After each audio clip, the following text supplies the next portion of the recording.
코르코바도의 그리스도상은 리우데자네이루뿐만 아니라 브라질을 대표하는 이미지로 알려져 있다. 리우에서도 가장 유명한 관광지로 알려진 코르코바도의 그리스도상은 리우 시내를 여행하면서 머리를 들어 바라보면 어디에서나 볼 수 있는 리우의 상징이다. 브라질을 여행하기 전에 가장 먼저 기대가 됐던 것은 리우데자네이루의 그리스도상을 볼 수 있다는 것이었다. 수많은 여행책자와 브라질 홍보 영상에서 보았던 그 유명한 코르코바도의 그리스도상을 만난다는 것에 대한 설렘이 앞섰던 것이다. 너무 기대가 컸던 탓인지는 모르지만 실제로 본 그리스도상은 솔직히 말해 기대에 미치는 만큼 그리 만족스러운 것은 아니었다. 이런 느낌은 코르코바도 언덕에서 만나는 여행자들의 대부분이 느끼는 감정일 것이다. 가장 큰 이유는 실제 그리스도상의 규모가 그리 크지 않기 때문이다.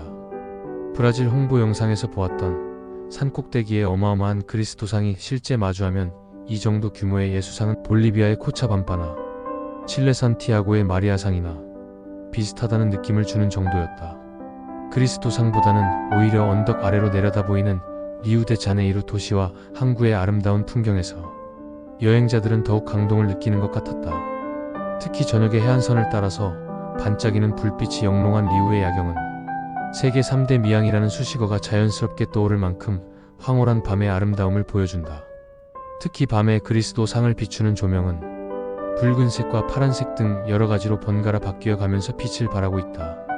코르코바도 언덕은 그리스도상이 완성되기 전부터 리우데자네이루 사람들이 도시의 중심지로 여겼던 곳이라고 한다. 리우데자네이루 시내의 어디에서나 보이는 가장 높은 곳이었기에 거대한 그리스도상을 세울 계획을 세웠으며 오랜 준비 끝에 완성된 그리스도상은 산의 정상 위에서 두 팔을 벌리고 리우 시내 전체를 내려다보고 있다. 1931년 브라질 독립 100주년을 기념하여 세워진 그리스도의 상은 높이 30m, 좌우 길이 28m, 손바닥과 머리의 크기 각 3m, 무게 1145톤의 조각상이다. 코르코바도 산 정상에 조각상을 세우려는 계획은 1850년대 중반부터 시작되었다고 한다. 그러나 여러가지 정치적인 상황으로 이루어지지 않았고 이후 1921년 리우데자네이루 대교구에서 거대한 그리스도의 조각상을 산 꼭대기에 세우자는 제안을 다시 했다. 대교구는 기부금을 모으기 위해 조각상 주관 행사를 열었고 이후 건설 비용의 대부분은 브라질 가톨릭 신자들의 모금으로 충당했다. 많은 논의 끝에 조각상의 형태는 여러 안건들 중 두 팔을 벌리고 있는 모양이 채택되었다. 건설 당시 전문가들은 그리스도상은 십자가 모양의 기념물로 만드는 게 더 효율적이라는 판단 아래 강철보다는 철근 콘크리트를 주재료로 하기로 했다. 그리스도상의 제작은 브라질의 기술자 에이토르 다시우바 코스타와 폴란드계 프랑스 조각가 폴 란도프스키가 이 조작상의 설계를 담당했다. 여러 엔지니어 및 기술자들의 연구 결과 강철보다는 철근 콘크리트가 십자가 모양의 그리스도상을 세우는 데 더 효율적인 판단 아래 철근 콘크리트를 그 재료로 하기로 했다. 콘크리트는 스웨덴에서 직접 공수해왔고 팟가층은 내구성과 조각의 용이성을 고려하여 변성함의 일종인 동석을 사용했다. 제작 비용 25만 달러를 들여 1926년부터 1931년까지 5년에 걸친 대공사가 진행되었고 1931년 10월 12일 봉헌식이 치러졌다. 점등 행사에서는 브라질 리우데자네이루에서 9,200km 떨어진 이탈리아 로마에서 원격으로 전등을 켤 계획이었으나 악천후로 인해 현장에서 직접 전등을 켜게 되었다. 1926년 공사가 시작되어 5년 후인 1931년 10월 12일 그리스도상이 온 세상의 모습을 드러냈다. 이와 같은 제작 당시의 역사적 상황과 건설 단계는 현재 전차대 앞실에 사진과 함께 전시되어 있다. 미적인 감각과 기능, 장식의 측면을 두루 접목시키며 20세기 전반을 풍미한 예술 양식이었던 아르데코 양식을 표방한 그리스도상은 콘크리트 구조에 외장은 녹색 활석을 마감하여 해가 진 후에는 어둠 속에서도 신비한 빛을 반사하게 했다. 예수상의 관람은 맑은 날 오후가 가장 좋은데 이때쯤이면 도시에 노을이 내려앉는 모습이 한 폭의 그림처럼 펼쳐진다. 가끔 구름이 가득한 날에도 구름을 가르고 그리스도상 뒤에서 솟아나는 태양을 볼 수 있는데 이러한 절경은 코르코바도가 보여주는 아름다움 중의 하나다. 그리스도상은 많은 보수 공사를 하였는데 1990년대에는 브라질의 국영 기업과 그 외 다수의 다국적 기업 그리고 브라질 주 정부가 그리스도상의 보수 작업 계획을 만들었다. 2000년대에 들어서 그리스도상과 그 주위의 편의를 위한 시설들을 많이 설치하였다. 2003년에는 에스컬레이터, 승강기, 경사로가 설치되었으며 2010년에는 그리스도상 자체를 보수 공사하여 동석판을 드러내고 이끼와 잡초들을 제거하였으며 갈라진 틈새들을 메었고 머리와 손에 있는 피뢰침을 교체하였다.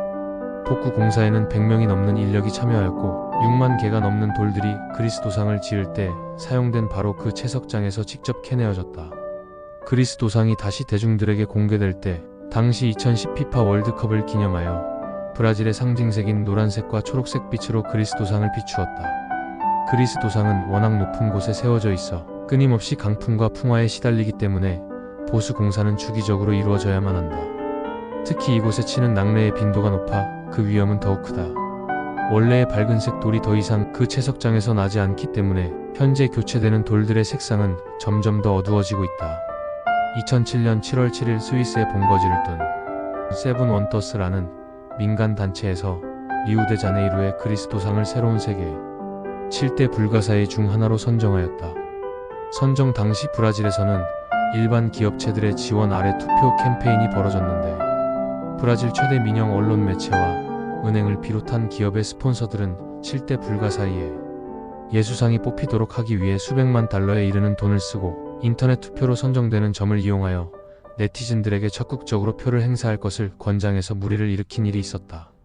당시 룰라 대통령까지 직접 나서서 투표 참여를 촉구했고 결국 그리스도상은 네 번째로 많은 표를 얻으며 새로운 세계 7대 불가사의의 하나로 선정되었다.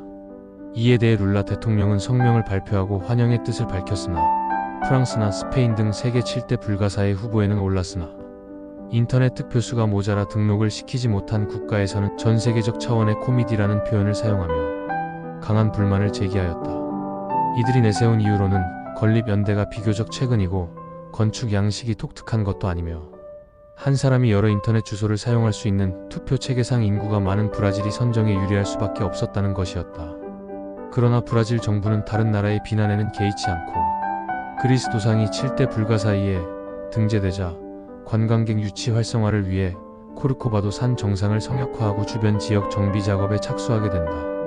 그리스도상이 있는 코르코바도 언덕 위까지는 스위스에서 만든 케이블식 등산 열차가 운행되고 있으며 열차는 언덕 아래의 코즈메베르역에서 출발한다. 등산 열차는 천천히 언덕을 돌아서 올라가며 아름다운 리우 시내를 보여주는데 약 20분가량을 소요하며 정상으로 올라간다. 전차에서 내려서는 동산까지 가는 동안에는 계단과 에스컬레이터로 이동한다. 엘리베이터도 있지만 수용 인원이 적어 사람이 많을 때는 오래 기다려야 한다.